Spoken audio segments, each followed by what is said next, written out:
Sir ಅವರು ಇನ್ನೊಂದು ನನಗೆ ಆಫರ್ ಮಾಡಿದರು, ಲೈಕ್ ಸಂದೀಶ್ ಪಿ.ಜಿ ಅವರು ಈ ಪೋಸ್ಟಿಗೆ ಬರಬೇಕಾದ್ರೆ, ಅಂದರೆ ಅವರು ಇನ್ಸ್ಪೆಕ್ಟರ್ ಆಗಬೇಕಾದ್ರೆ ಅವರು ಹೋಮ್ ಮಿನಿಸ್ಟ್ರಿಗೆ 50 lakhs ಕೊಟ್ಟು ಅವರು ಈ ಪೋಸ್ಟಿಗೆ ಬಂದಿದ್ದಾರೆ.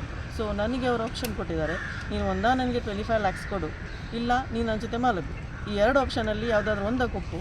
ಹಾಗಾಗಿ ಯಾವಾಗ ನಿನ್ನ ಗಂಡನ ನಾನು ಬಿಡ್ತೀನಿ, ಇಲ್ಲಾಂದರೆ ಅವ್ರ ಮೇಲೆ ರೌಡಿ ಶೀಟರ್ ಹಾಕ್ತೀನಿ ಅಂತೇಳಿ ಬೆದರಿಸಿದ್ದಾರೆ, ತುಂಬಾ ಬೆದರಿಸಿದ್ದಾರೆ. ಹಾಗಾಗಿ ನಾನು ಅವರಿಗೆ ತುಂಬ ಭಯಪಟ್ಟು ಬೇರೆಯವರಿಂದ ಸಾಲ ಇಸ್ಕೊಂಡು 50,000 ಕೊಟ್ಟಿದ್ದೇನೆ ಅವನಿಗೆ. ಆಮೇಲೆ ಅವ್ರು ಏನು ಹೇಳಿದ್ರು ಅಂತ ಹೇಳಿದ್ರೆ, ಊರಲ್ಲಿರುವ ಹುಡುಗಿಯರೆಲ್ಲ ನನ್ನ ಜೊತೆ ಇದ್ದಾರೆ, ನನಗೊಂದು 200 ಜನ ಹುಡುಗಿಯರ ಪರಿಚಯ ಇದ್ದಾರೆ, ಅವರೆಲ್ಲ ನನ್ನ ಜೊತೆ ಇದ್ದಾರೆ. ಹಾಗಾಗಿ ನೀನು ಸಹ ನನ್ನ ಜೊತೆ ಸೇರು, ನಿನ್ನ ಗಂಡನಿಗೆ ಯಾವೆಲ್ಲ ಹುಡುಗಿಯರು ಬಂದು ಕಂಪ್ಲೇಂಟ್ ಕೊಟ್ಟಿದ್ದಾರೋ ಅವರೆಲ್ಲ ನನ್ನ ಜೊತೆ ಇದ್ದಾರೆ. ಹಾಗಾಗಿ ನೀನು ನನ್ನ ಜೊತೆ ಬಂದುಬಿಡು, ಆವಾಗ ನಿನ್ನ ಗಂಡನಿಗೆ ನಾನು ಪ್ರೊಟೆಕ್ಷನ್ ಕೊಡ್ತೀನಿ, ನಾನೇನು ಮಾಡೋದಿಲ್ಲ, ಅವ್ರನ್ನ ಬಿಟ್ಬಿಡ್ತೀನಿ.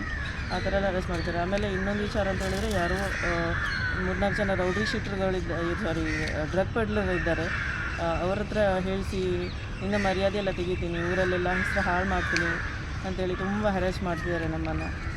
ಏನು ಮಾಡೋದು, ನಮ್ಮ ಮನೆಯಲ್ಲಿ ನಾವಿರೋದೇ 4 ಜನ, ಆದ ಕಾರಣ ನನಗೆ ತುಂಬ ಕಷ್ಟ ಆಗ್ತಾಯಿದೆ. ಹಸ್ಬೆಂಡ್ ಬೇರೆ ಇವಾಗ ಊರಲ್ಲಿಲ್ಲ, ಅಂದರೆ ಅವ್ರು ಬೇರೆ ನಿಲ್ತಾ ಇದ್ದಾರೆ.